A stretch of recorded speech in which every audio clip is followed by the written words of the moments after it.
Hicks again. No. But hey, y'all, I was sitting here and as you can see, I'm crocheting.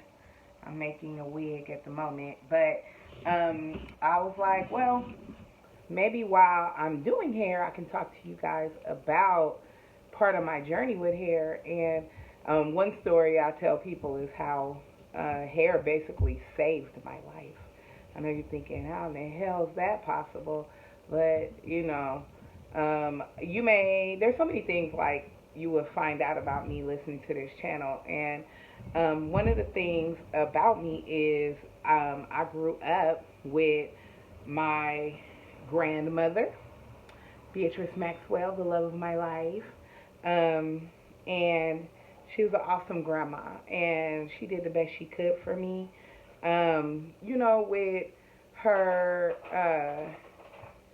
raising me and, but financially, she was on retirement income, Social Security. And I think from a young age, I was really aware of our situation.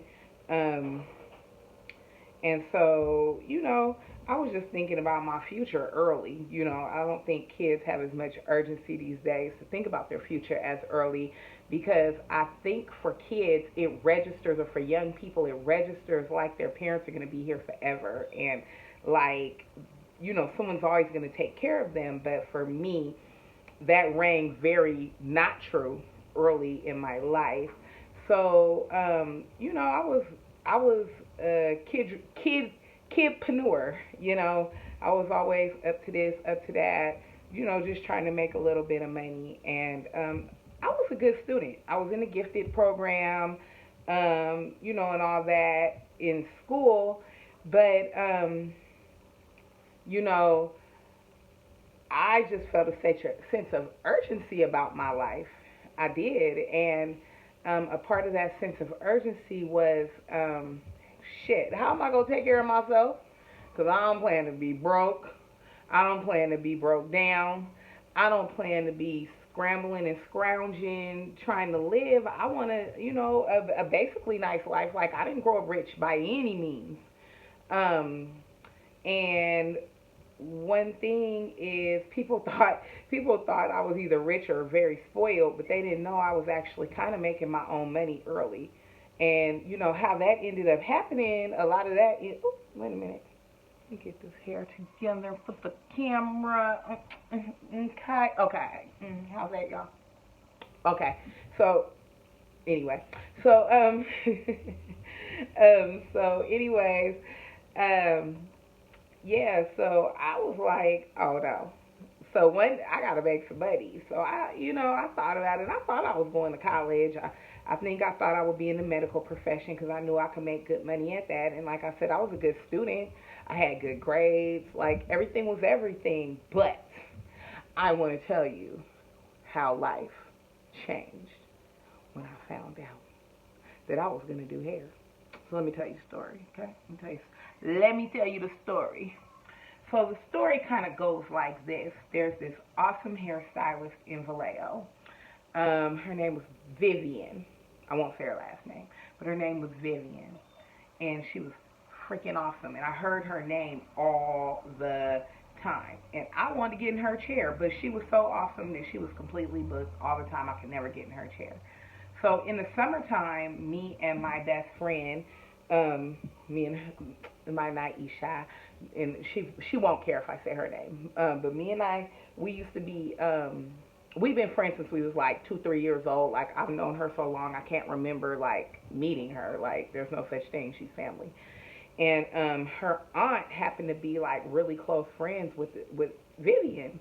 So we would stay the summer over at her auntie's house. I won't say her name, but because she may not want me to. But we used to spend nights and summer over at her aunt's house. And one night the aunt wanted to go get her hair done, and so she called Vivian, who I call Viv because Viv is now my dear friend.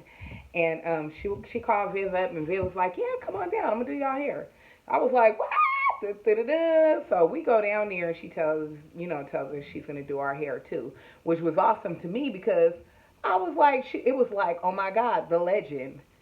You know, it was like the life, the legend, Vivian, the hairstylist. Like, she's gonna get in my hair, and like, y'all just don't know, because I firmly believe I was traumatized into being a hairstylist. Like, my pictures when I was a kid, the hairstyles my grandmother gave me. Holy shit! Yeah. So, um, my grandma did cold things to my hair. So I was just starving for somebody to do me a bomb hairstyle. Like, yeah, it was a dream come true. And I think at the time, this was probably the summer between ninth and 10th grade. And we went to the salon. It was late at night. She must have been doing hair all day. And she has us come in, and we're all in there, and we're hanging out, and the music's playing. And I'm like, this is the shop atmosphere. Like, this is cool. Or the salon atmosphere. This is cool. And she orders a pizza. This is back when pizza places weren't scared to deliver in specific areas. So we got us a pizza. And, we're eating, drinking, not drinking, because like I said, I was like in ninth, borderline 10th grade. So I'm drinking, and eating and waiting my turn, and I'm excited, and so she washes my hair and put me under the dryer. Well, I think she gave me a relaxer, and then she, shampoo my hair and all the good stuff. Felt really good, and she put me up under the dryer, and I'm sitting there, and I'm like looking, and she had her apron on, and she walks over to one of the stations, and she pulls her money out, and you know I'm all up in her business. So she's over there counting her money. And so while she's counting, I'm counting 20, 40, 60, 70, 90, 110. I mean, I kept, she was counting, I was counting. I don't know if I missed a few, but I swear to God, I counted about $300. $300. And my brain, man, my wheels started spinning. I said, excuse me. And she was like, yeah, what's up? And I was like, um, did you make all that money today? She was like, yeah. I was like, doing hair? She was like, yeah. I was like, holy shit. In my head, I'm like, holy cow, Batman. We doing hair. I'm like, she's rich. I mean, if you guys think about it, like $300 a day today isn't horrible. You know what I mean? I mean, what would that break down to? $300 a day today. That's probably about maybe $45 an hour. Shit, I don't freaking know, but it's some good money, right? And so, you know, back then, $300 in a day, that was like freaking amazing. I'm like, this lady is rich. She rich. I'm about to do hair. So like literally, no joke, y'all. I couldn't get that out my head, and with me being in survival mode due to my circumstances when I was growing up, like I said, my grandma was raising me, and she was raising me on her retirement and her Social Security income, which lets you know that my parents weren't in the picture, or well, my dad was partially in the picture. I was born to drug addicted parents. And so by then my mom was out the picture, out the picture. She was gone. She had passed away. And my dad was still a troublemaker at the time. So, God rest his soul, because we were not on good terms. I mean, we were not on bad terms when he passed away. I'll get more into that and other stuff. But so, like I said, my life circumstances put me in survival mode. So, I basically was like, I'm about to do hair. So, and I didn't know yet that I could do hair, but I always could draw, and I would do little projects. I was kind of like, I worked with my hands, and I was kind of smart. I feel I was pretty fucking smart. So I basically, in my head, was like, well, let me start working with this stuff, right? So I'm like, okay. I start really fooling around with it. Like I would buy, ponytails and different things, and I would put them in my own hair. I would practice back then. We used to do stuff like have beads on our the base of the ponytail and like things like curly, and you might have like some type of swoopage or like a finger wave or two. So this is back when um, waterfalls were in and raps were in and finger waves were heavy in and stuff like that. So, I'm practicing doing little things on myself and people thought my hair was cute. And Viv was my regular hairstylist, but I wanted a little different stuff. I do it to myself. She was really into hair care, like she had your hair popping, popping, popping, and long as hell and healthy, right? That's what it was all about in that salon. And so I started messing around with it, and people would see my hair, and they'd ask me like if I could do their hair, and I'm like, okay. So I started doing stuff like buying the braid ponytails, the braid hair in the package, which was super cheap, the Kanika line, and I roll it up on sponge rollers, and I dip it in boiling hot water and make Shirley's, and take the rollers out and have Shirley's, and then I put people hair in the bun and I pin it, and I wrap a braid around the base just so it'll look neat. And I was just then I was doing that for a while, which was inexpensive, and people would pay me, a little bit of money. Sometimes, if they bring their own hair and supplies and stuff, I might make like $5, $10 maybe. But if you think about it, back then, for me to be able to get that kind of money in like a short period of time, like $5 or $10 in like an hour for somebody who in high school, you know what I mean, just needing money for this, that, and the other, that was cool. But like, I swear to God, y'all, I was like full steam ahead. Like I couldn't put hair down. I still can't put hair down. It's been many moons, and I can honestly tell you guys, like, hair has taken very good care of me. Hair has been a beautiful experience for me, and it gave me something to focus on early in life, so I didn't get too caught up in going out doing like crazy shit. I had to focus on my work, and I can honestly say I wasn't too irresponsible at a young age, but I had fun and I had the money to do it. And like my grandma didn't have to worry about me. Like I moved out my granny house when I was like I think 21 years old. I've never moved back home. Like hair literally saved my life.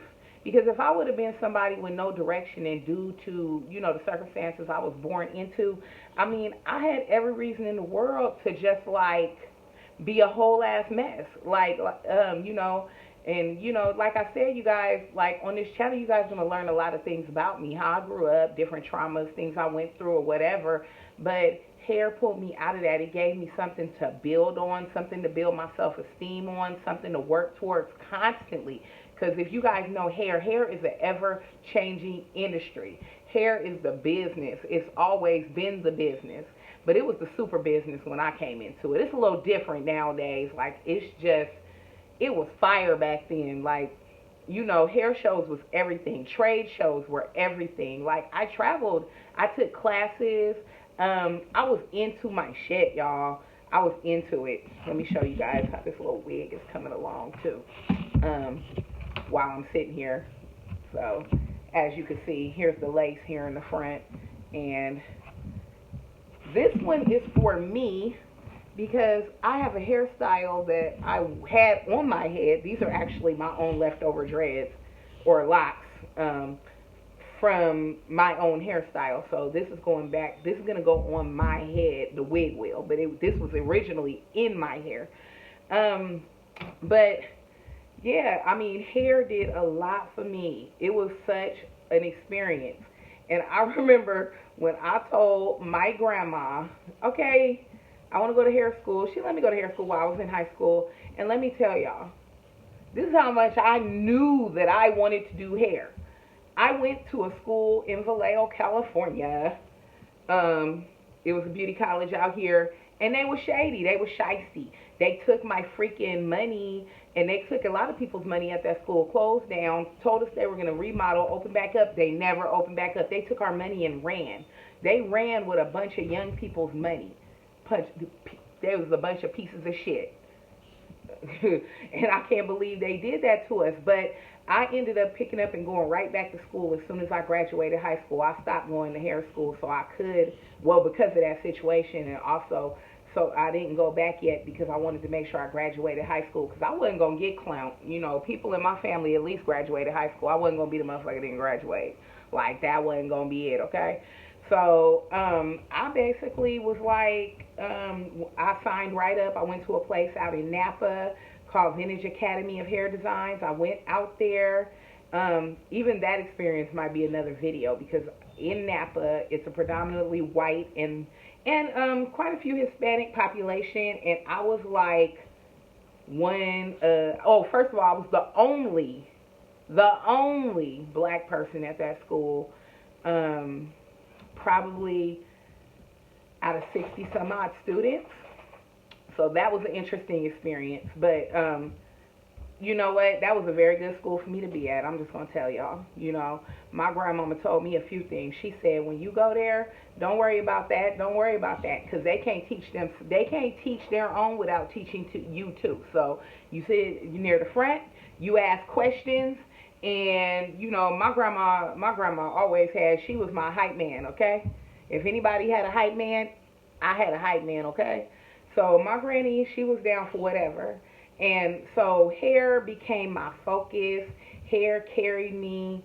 And right now I am 42. I'll be 43 years old in November. And honey, hair has carried me, okay? Hair has carried me this whole time. You know, this is what I'm going to say. The reason why I made a video about hair saved my life is number one, hair does not sometimes get the respect it deserves as a career and a profession. I went to school. I finished school. I basically went to school twice because, like I was saying, they closed my school down and I had to start all over again from 0 hours.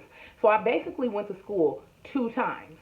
So if that doesn't let y'all know how badly I wanted that as a career, because even though I started off because I realized I could make good money doing it, it was not long before I realized, number one, that I was good at it, and number two, that I did it because I loved it, and I came to love it very quickly, and I flourished at it. And when you find things, my grandmother, I think, was a little disappointed that I did not go to college. But she left this earth knowing I could take full-blown care of myself.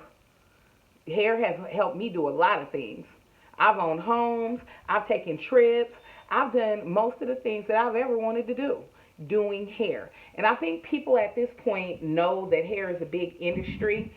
But let me tell you, I went from thinking that $300 a day was a big-ass deal to now, so many years down the line, being able to earn $300 on one head of hair, depending on what that head of hair is.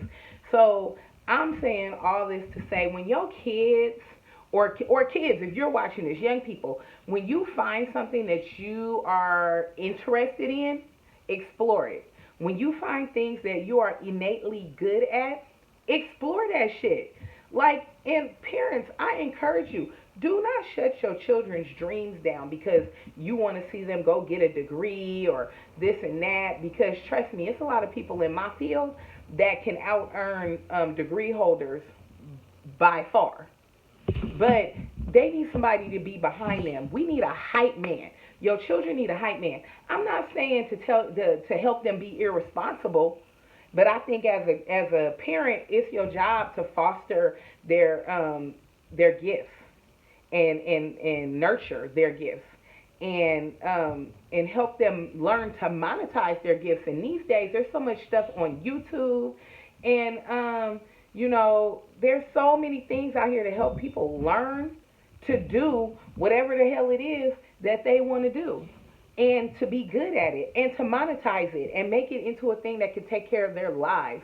But don't, you know, if you see laziness in them, nah, fuck that. We not riding that boat, because I ain't got a lazy bone in my body. I ain't about that life at all. I will get it in hard.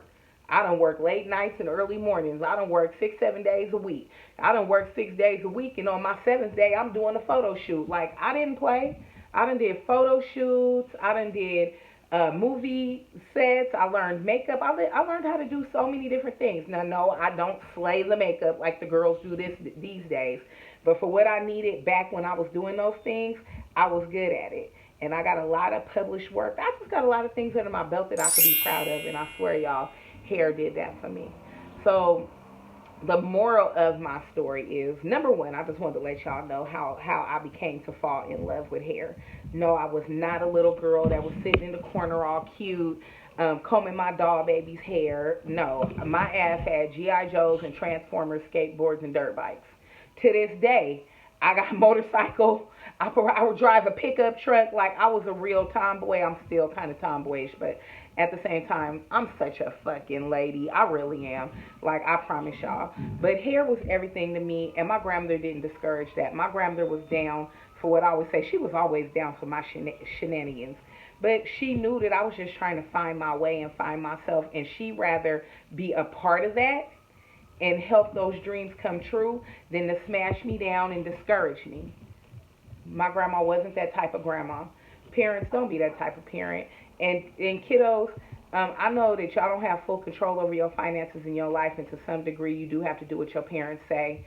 So that's why I'm trying to make this plead for you guys, because the very thing that you may discourage in your child, be it art, music, things that you think are frivolous or silly. Number one, you run the risk of breaking their spirit by discouraging them from chasing their dreams, real dreams. I'm not talking about the foolery.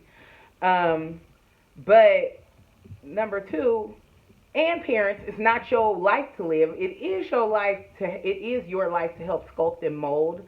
But I was happy doing hair, and my grandma seen me be happy, and I'm still happy doing hair. As you can see right now on a Sunday afternoon, I'm over here making wigs and shit.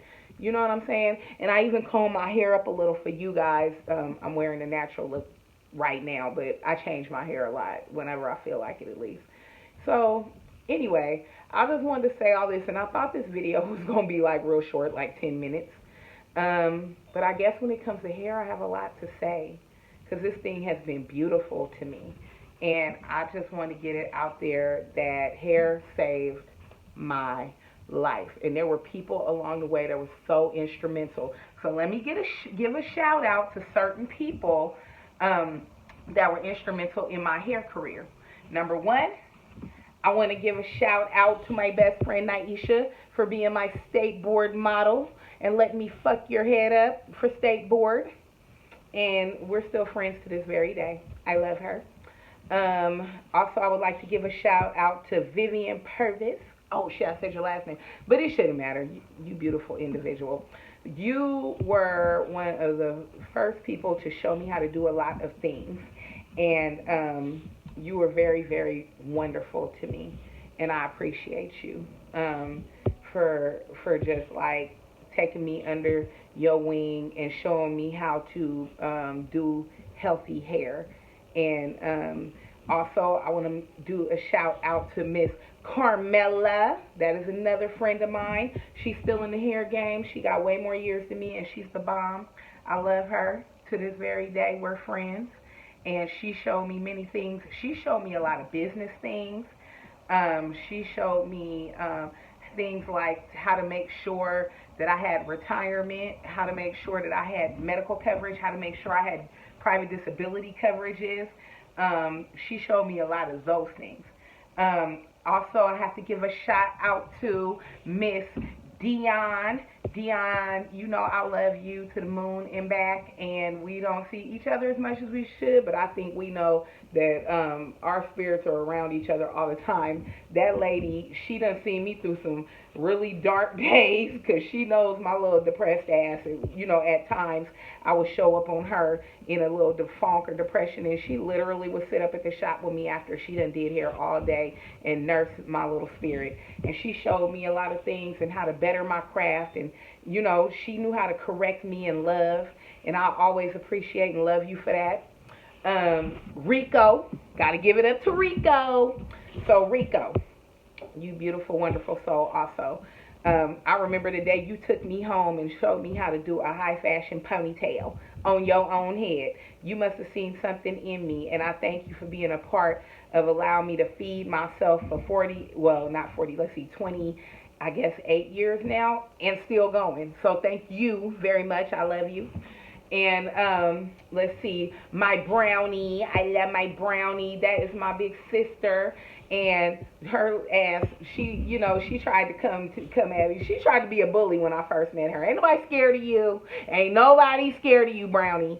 Um, I'm the bossy, bully little sister nowadays.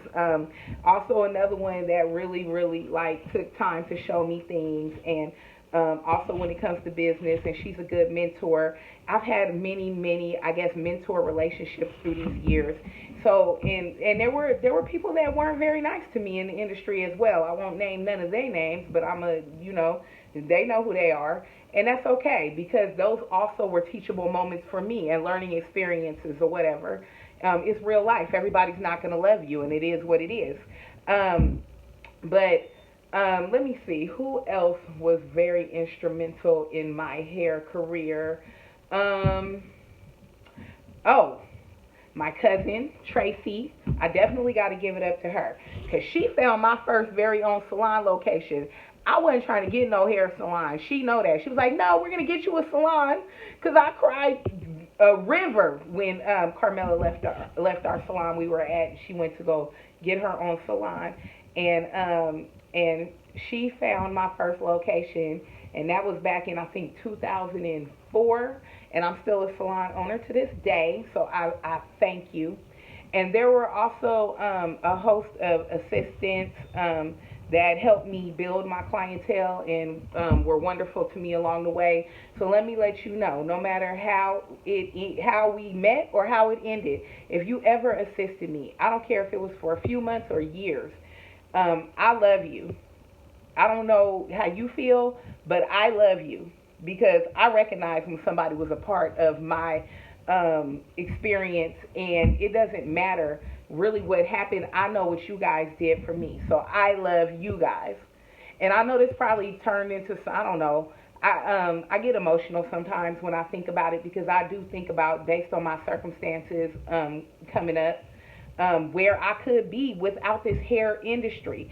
So everybody who is involved, whether you sat in my chair, worked beside me, worked in my salon, or just was a teacher and a guide along the way, I love you guys. I love you guys. And all I want to say is peace, peace, my loves, and have a wonderful, well, today's Sunday. You may not see this on a Sunday. I don't know when you're going to see this video, but whatever day it is, let it be a beautiful one. And, just be open-minded to the things that will save your life.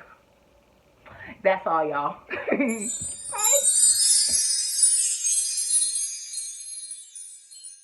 Don't forget to hit the notification button. Love y'all.